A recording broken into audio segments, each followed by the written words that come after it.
PT Hutama Karya segera mengoperasikan ruas tol Sigli Banda Aceh Seksi 2 yang menghubungkan ibu kota Kabupaten Aceh Besar Janto dengan Kecamatan Selimum. Selain Seksi 2, Hutama Karya juga menargetkan pengoperasian Seksi 5 dan 6 akhir tahun ini.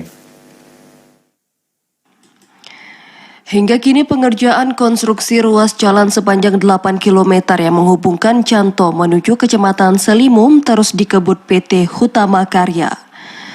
Branch Manager Tol Sibanceh Jarod Seno Wibawa mengatakan, dengan selesainya Seksi 2, total ruas jalan tol yang dapat dinikmati warga Aceh akan bertambah menjadi 39,5 km.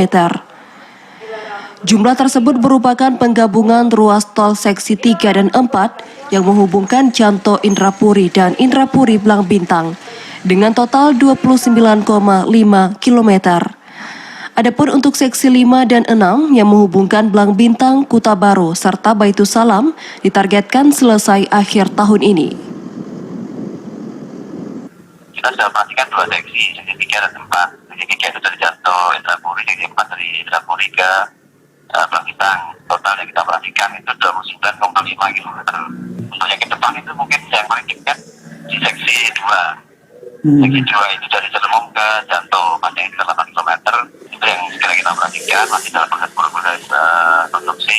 Berikutnya di Seksi 5 dan 6. Sejak diresmikan Presiden Jokowi pada 25 Agustus tahun lalu, ruas tol yang menghubungkan Banda Aceh Sigli sepanjang 74 km belum seluruhnya beroperasi.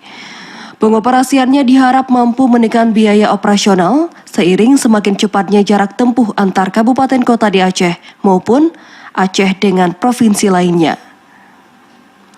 Di sisi lain, pembangunan jalan tol disebut Jokowi sebagai strategi mendongkrak pemulihan ekonomi nasional di tengah pandemi COVID-19. Dari Aceh Besar, Arman Konadi, TVRI melaporkan.